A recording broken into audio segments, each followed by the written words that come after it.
வணக்கம் உறவுகளே. உலக நாயகன் கமல், தளபதி ஜோசப் விஜய் இருவரும் சினிமாவில் உச்ச நட்சத்திரமாக இருந்தவர்கள்.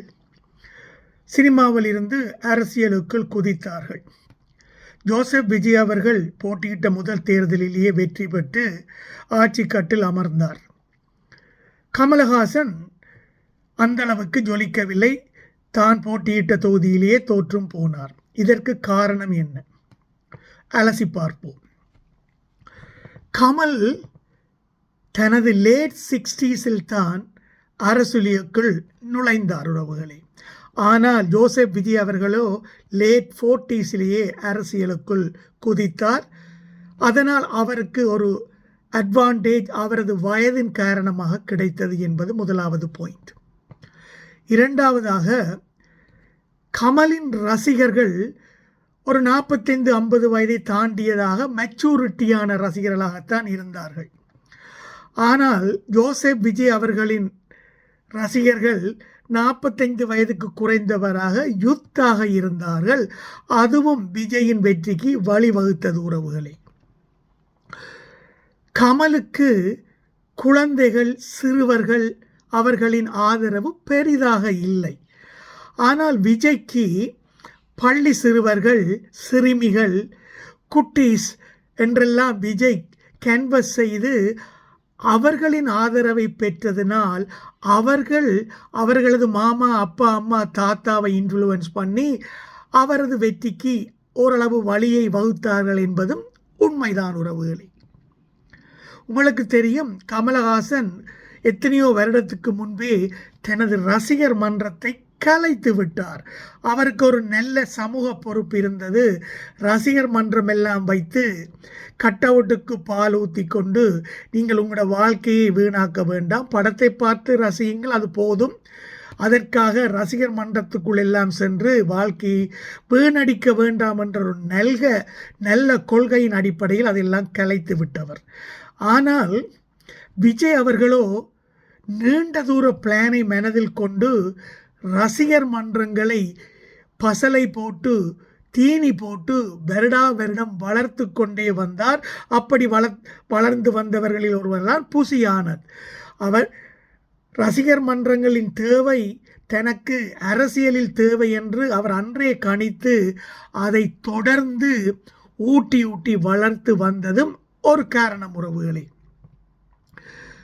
கமலஹாசன் ஆரம்ப காலம் முதலே எனக்கெல்லாம் அரசியலில் ஈடுபாடு இல்லை, அது ஒரு சாக்கடை என்றெல்லாம் சொல்லி வந்தார். நான் ஒருபொழுதுமே அரசியலுக்குள் வர மாட்டேன் என்று அதை புறம் தள்ளியே வந்த ஒரு நடிகர்.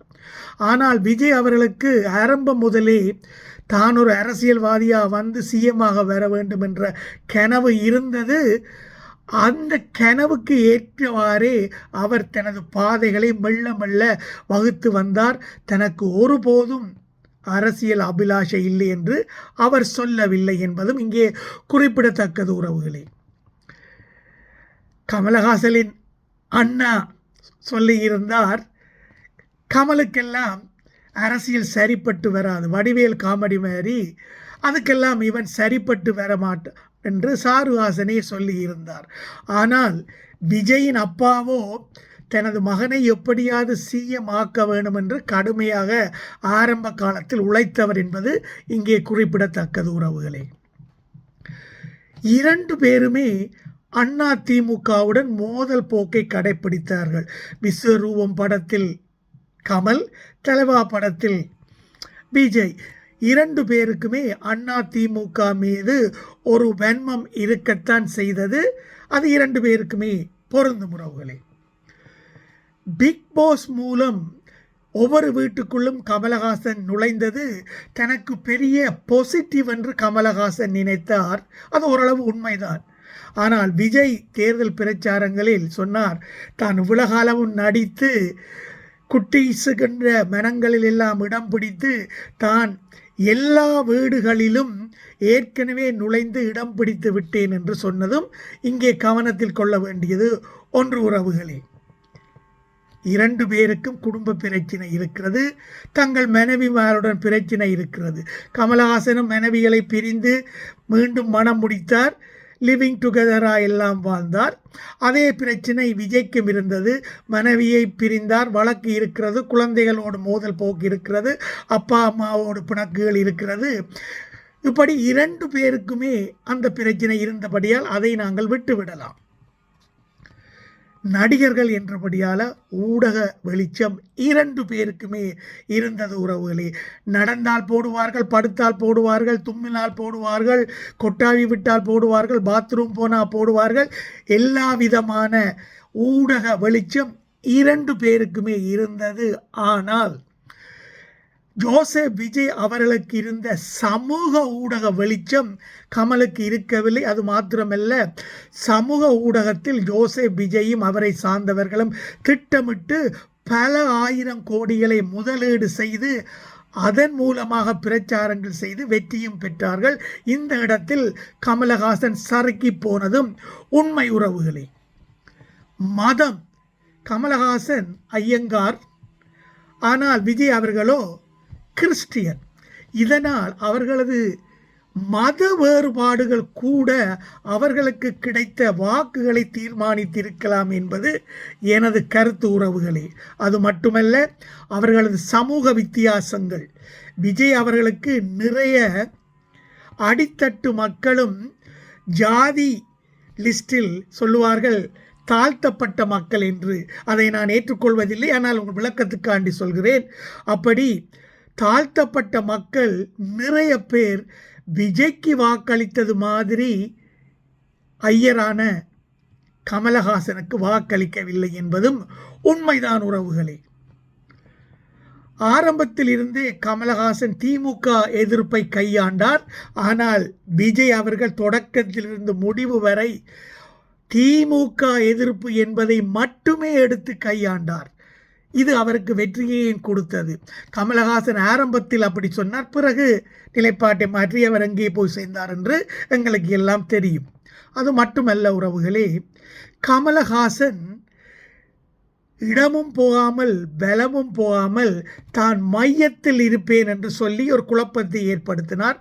அது மட்டுமல்ல, உங்களுக்கு தெரியும், என்னதான் கமலஹாசன் சிறந்த நடிகராக இருந்து நல்ல அறிவாளியாக இருந்தாலும் கூடி அவர் பேசுவதில் தெளிவு எப்பொழுதுமே இருக்காது. குழப்பி குழப்பி பேசுவார். அரை மணித்தியாலம் அவரது பேச்சை கேட்டாலும் அவர் என்னதான் பேசினார் என்று எவருக்குமே புரியாது. விஜய் அவர்களுக்கும் கொள்கை குழப்பம் இருந்தது. அவர்கள் உறவுகளே, அரசியல் எதிரி, கொள்கை எதிரி என்றெல்லாம் குழப்பினார். அது மட்டுமல்ல, சீமானை கவுண்டர் பண்ணுவதற்கு தனக்கு திராவிடமும் தமிழ் தேசியமும் 2 கண்கள் என்று குழப்பிவிட்டார். அதுக்கு சீமான், நீ கருவாட்டு சாம்பார் எல்லாம் வைத்து உன்னையும் குழப்பி மக்களையும் குழப்பாதே என்றெல்லாம் சொன்னார். நடுவில் நின்று அடிபட்டு லாரியில் அடிபட்டு போவாய் என்றெல்லாம் கிட்டல் செய்தது உங்களுக்கு நினைவிருக்கலாம் உறவுகளே. நாடாளுமன்ற தேர்தல், இடைத்தேர்தல் எல்லாம் கமலஹாசன் ஃபோக்கஸ் பண்ணினார்.